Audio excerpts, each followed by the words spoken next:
Support Pro Play Games on Patreon. Hey guys, it's Yadam here with Team PPG, back at it again with another deck profile here for the BT8 format.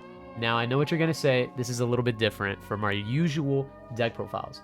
I know these online profiles isn't something we really normally do, but we're getting everything ready for the BT9 format, so expect our cardboard deck profiles to be back within like the following weeks.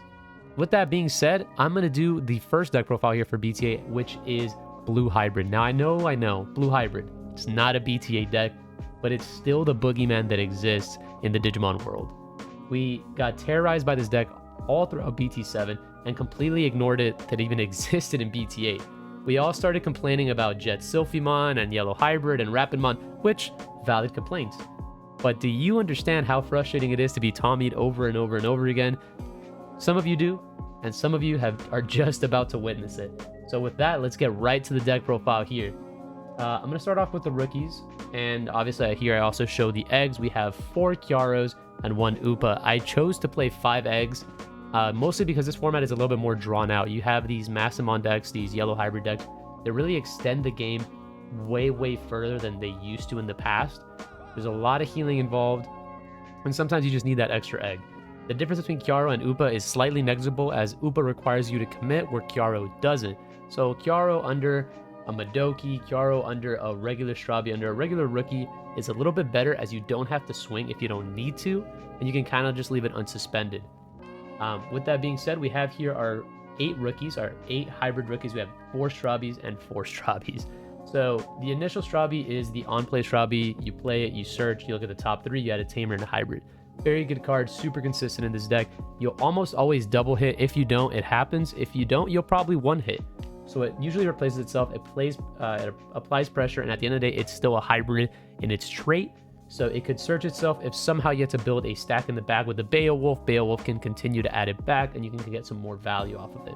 The other Strabi is the ideal target to play in the raising. Now, this card, its inheritable, is very good. Usually you want to build something off of a tamer and then bounce it back and then replay it on the Strabi, gain more, and continue to extend your turn. The fact that he's 3k DP is also nothing to scoff at. It kind of just gets over a bunch of the rookies that exist in the format. So if you somehow hit a rookie, hit a tamer, more often than not, that Strabi lives. The last rookie that I chose to play that is not a hybrid is Madoki Betamon, as I feel like more often than not, people are playing a lot of the boosts. The boosts, which were once really not that played in the format, now have made a resurface, and they're almost in every single deck. So my opponent will usually, pass the turn. I have a Davis in play, a Sora and Joe. They'll end their turn by playing some sort of boost. If I can counter that with Madoki Betamon, continue my turn, I finish the turn off with Madoki Betamon. It's very detrimental to my opponent, because oftentimes they were kind of banking on that 2 memory, banking on the 3 memory that it provides, and Madoki kind of shuts it down. Very powerful. That's not to say that the Clam, our boy Syakomon, I have not forgotten you. It's just reduction only affects one specific deck, and the fact that we don't have a side deck in this specific format makes him not as appealing to me at this current time. The only, I think, decks that I would mind having him over the Madoki is probably for the Massamon matchup, as Gatomon is their #1 win condition, their strongest card in their deck, arguably. So therefore, Syakomon puts a wrench in that plan. The fact that I don't play against that deck as often as I should, and the fact that we are a blue deck and naturally outspace it, makes me want to believe the Madoki Betamon is better in more circumstances than the Syako. And our last rookie, which is not, regular rookie, is Bokomon, otherwise known as Brokomon. This guy is crazy. More often than not, he will add you 2 cards. He will unbrick your hands. He gives you memory. He comes alt-art now. This guy deserved it. This guy, no more introductions necessary. Boko is Broko. Very strong card. As for our level 4 lineups, we're just playing 4 and 4 of the good level 4s. We have Korikaku, Stunning Machine. We have Kuma. It has a nice little on-play effect. It synergizes well with the Strabi, as it will just kind of be almost a 1-cost evolve that will also draw you a card off of your Kyaros. It allows you to freeze things with Tommy better. It's a nice little stepping stone. Kumamon is an excellent card. This little polar bear is a menace. And Korikaku with Tommy, I mean, sheesh. It also evolves for 1 off of the Kuma. I mean, these cards are very powerful. I don't believe you need any more hybrids. If you wanted to play any more hybrids, I would go ahead and consider the 3-cost evolve bounce a rookie. I'm forgetting his name right now, but that card Very, very good. But in this deck, the spacing is really, really tight. You want to have an equivalent number of tamers that makes these more viable, as well as a low rookie count to cycle. Every card in your deck is basically cycling and is almost coming down for free. That's the whole purpose of this deck, coming down efficiently and cheap as possible. So we have our Beowulf here, one of the strongest cards in the game, in my opinion. The 7k DP in this format is a little bit worse than it used to be in the BT7 format. There's a lot of 8k DPers now, and that I specifically mean Digimon. So with that being said, he is 7, so he can't get spun. He has a crazy effect, good recyclability. He's a 1-cost level 5 that oftentimes allows you to have a stepping stone into your later game plays as your Zulong exists. Bounces a rookie at level 4. He does so much. It's kind of crazy. Also, very important to know, this is just like a little tip. If Beowulfmon is on top of a Tommy and it is a level 4 under him, if you don't have to trigger his effect right away, and you can save that bounce effect, just do it, guys. Like, honestly, you don't have to just trigger the effects automatically. That effect is very, very powerful, and it kind of makes your opponent say you can't build in the front. You're forced to build in the back, and if you build in the front, you have to spend so much memory to kind of play around the Beowulf that he just is going to tear you apart next turn. See a lot of people just gunshot trigger his effect immediately. Not necessary. But with that being said as well, there are 8 level 4s in your deck. You have to make sure you're keeping track of your Beowulfs. I see a lot of people just swinging with level 4s. You guys are bottlenecked. We have 4, 4, and 4. These cards are very crucial, and make sure that you recycle them as much as you can. More often than not, your guys aren't going to live in security. You're swinging, you're taking a bullet, you're dying. You have to make sure you're using your resources wisely. Our level 6s and the 1 level 7, Azulongmon. Azulongmon is still an absolute monster. He comes down for a reduced cost. There's a bunch of great level 6s that Blue has at their disposal. I'd like to mention Azulong, number 1, because he is free most of the times. He comes down, he reduces his own cost by gaining memory. If there is no memory chokers on the board, Azulong can come down, almost immediately end the game. He is 13k, which is really, really big, but not as big as he used to be. Remember, Mastamon and Fighter Mode can now challenge him very, very easily. But usually he's coming down for at least 3 checks. If he can come down for 3 checks and you can continue to maintain your turn, I believe he's already done more than his value is set out to be. And the reason we play Susano is because of these, again, extended matchups. Decking out is a serious win condition as Susano makes sure that doesn't happen too easily. You have a longer game to play against them, and the fact you can recycle your 12 little dudes here makes him super duper good. The fact that he also hits you for 3, he has a huge body. I mean, there's so much to be said about this card. It's crazy. There's also that little trick where you can reveal him, pitch him to the trash, not pay for Digivolution cost, and recycle your deck if need be. So, amazing card. My one shout out to another level 6 that I kind of wanted to try is Fighter Mode. Fighter Mode is a removal spell and a body. The 5-cost evolve that is not reducible is still almost merits it, because if you can get him on top of things like Atami, he almost always freezes 2 things a turn. He also bounces a 10k DP or less to the hand. That card is excellent, as well as the new Azulong, the blue-yellow, very, very strong card. And let's not forget, Paladin Mode could also make its way into this deck, but again, very, very tight, and the name of the game is efficiency and cheap. So I kept it on the Susano. The part where you guys can play around is mostly right over here on the spell section, as we have a couple of options that you guys can move around the ratios and you can have a little fun. This is the ratios that I currently enjoy, which is the 2 Howling Memory Boost. This card is broken. I mean, very little needs to be said. We have forgotten how strong it is to freeze a minion, make sure that they can't attack or block, and also we're getting the delay on it. We can use it when we want. It's absurd. It also triggers your Kiarus. At the end of the day, this is a 3-cost draw 1, freeze a guy, gain 2 memory back. Amazing. What a strong card.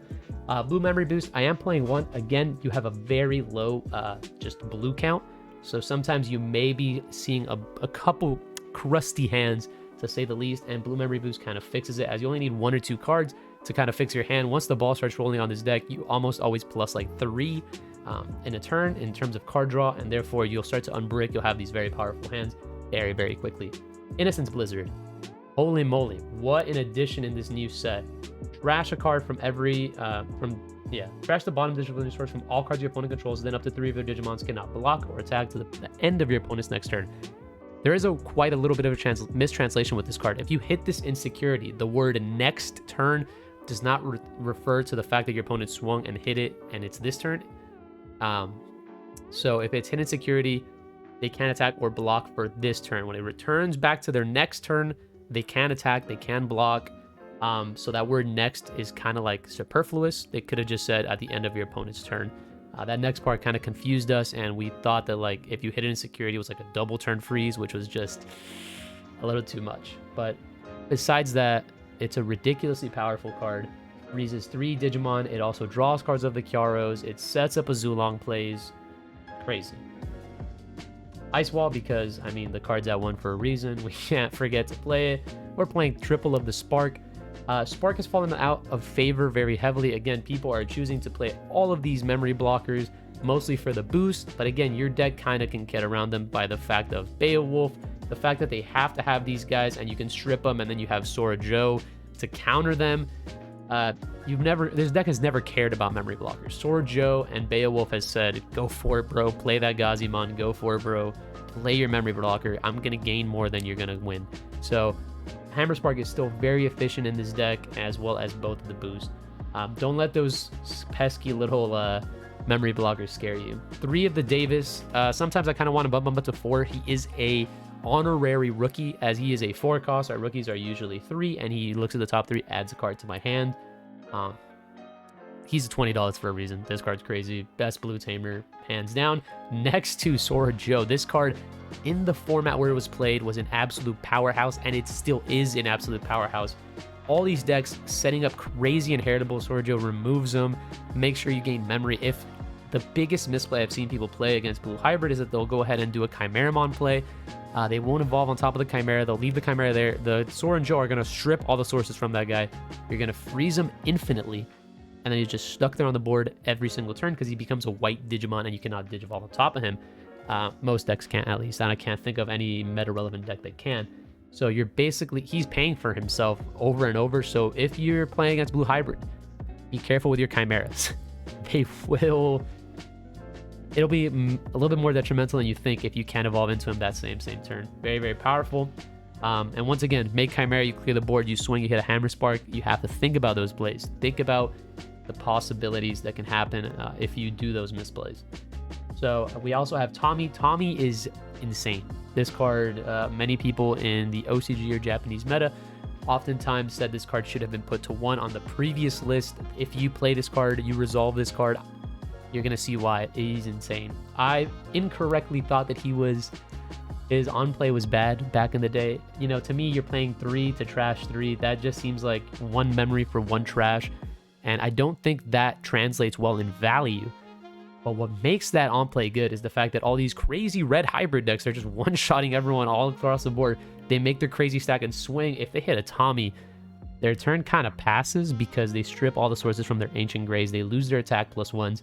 And yeah, he's awesome. He freezes you infinitely, and as Lewis would say, he's a nerd, but he is really, really good. And our last little tamer here is Matashita. Some people play him at 4. I just don't like him too much.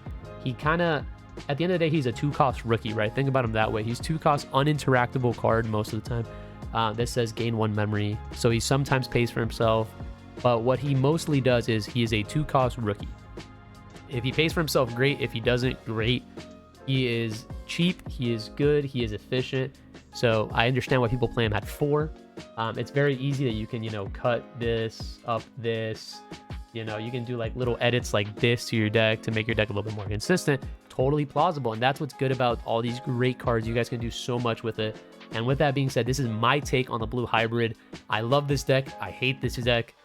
And as always, guys, come back, continue to join us. Let me know in the comments what you think about this deck, what you think about our current format, and how you think how hybrids are still dominating formats and formats ahead in the future. And as always, guys, stay topping.